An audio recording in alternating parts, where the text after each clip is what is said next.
ইউনূস সাহেব, আমরা এখন পর্যন্ত যতদূর বুঝতে পেরেছি আপনার ক্যাবিনেটের অলমোস্ট সকল উপদেষ্টা প্রতিদিন আপনাকে একটা আর্মি কুয়ের জুজু দেখাচ্ছে। ঠিক। আপনি সচিবালয় সংস্কার করলেই আর্মি টেক ওভার করবে, আপনি যদি পিলখানার কথা বলেন আর্মি টেক ওভার করবে। আপনার উপদেষ্টারা সারাক্ষণ জুজুর ভয় দেখায় না?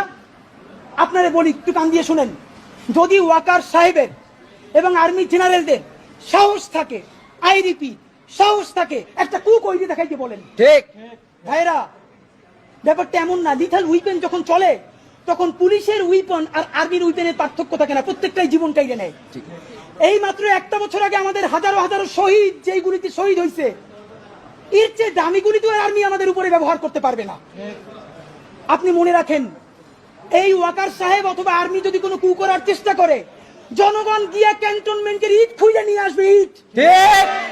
একটা ইট ক্যান্টনমেন্টে আস্থা থাকবে না, আপনি যাইকে রাখেন। ঠিক। আপনি কারে ডরান? আপনি ভোট নেন। মিনিমাম 100 রিক্সাওয়ালার সাথে কথা বলেছি গতকাল পর্যন্ত, প্রত্যেকে বলে এই উপদেষ্টাদেরকে তারা বিশ্বাস করে না, কিন্তু ইউনূস বেড়া ভালো। এর মানে সারা বাংলাদেশের জুলাই যোদ্ধারা, জুলাইয়ের পক্ষের শক্তিরা আপনার মুখটা দেখা এখন পর্যন্ত এই সরকারের একটা হাত ধরে রাখছে।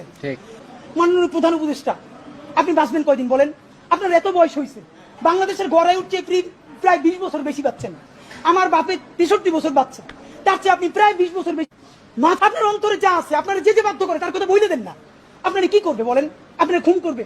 আপনি প্রায় 80 বছর বাচ্চেন, আর কয় বছরই বা বাঁচবেন? আপনি কি করে? আপনাকে যদি হত্যা করা হয়, কিন্তু সেই রক্তের বিনিময়ে যদি আপনি শহীদদের রক্তের বিনিময়ে নতুন বাংলাদেশ গড়ে যেতে পারেন, আগামী 1000 বছর বাংলাদেশের মানুষ নামাজে প্রার্থনায় আপনার জন্য শুধু দোয়া করবে।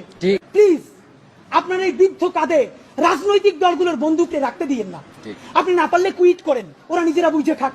বাংলাদেশের রাজনৈতিক দলগুলো আপনার সাথে মিটিং করে সামনে এসে বলে আমরা নির্বাচনের রোডম্যাপ দেখি নাই, আমরা হতাশ।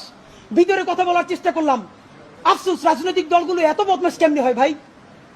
ভিতরে তারা একটা বারো ভালো করে কোন রাজনৈতিক তারা নির্বাচনের ম্যাপ দেয় না। প্রধান উপদেষ্টারে তারা গিয়ে বলে বড় দলগুলা, ওই পেট্রো বাংলার চেয়ারম্যানটা কিন্তু আমাদের লাগবে, অমুক বিশ্ববিদ্যালয়ের ভিসি কিন্তু আমাদের লাগবে, স্বরাষ্ট্র আর জনপ্রশাসন মন্ত্রণালয়ের সচিবটা কিন্তু আমাদের লাগবে। বাইরে এসে বলে আমরা নির্বাচন না দেখে হতাশ। একই দ্বিচারিতা। তা আপনার প্রতি অনুরোধ, এই যে আপনারে বাহিরে এসে বলে যে আপনি নির্বাচন দেন না, আপনি কেন প্রেস মিট করে বলেন না বিএনপি আমার পেট্রো বাংলা চাই, জামাত আমার স্বরাষ্ট্রমন্ত্রী চাই, এনসিপি আমার কাছে জনপ্রশাসন চাই, বলে দেন। ধরেন আপনি বইলে দিচ্ছেন, করবে কি? মারবে। আপনি এমনি একদিন মরে যাবেন, আজীবন বাঁচবেন। আপনি বইলে দেন না, ওদের নেইতে কইলে দেন। রাজনৈতিক শক্তির আমরা পক্ষে, কিন্তু রাজনৈতিক দলের নামে নিপীড়নের পক্ষে আমরা নয়।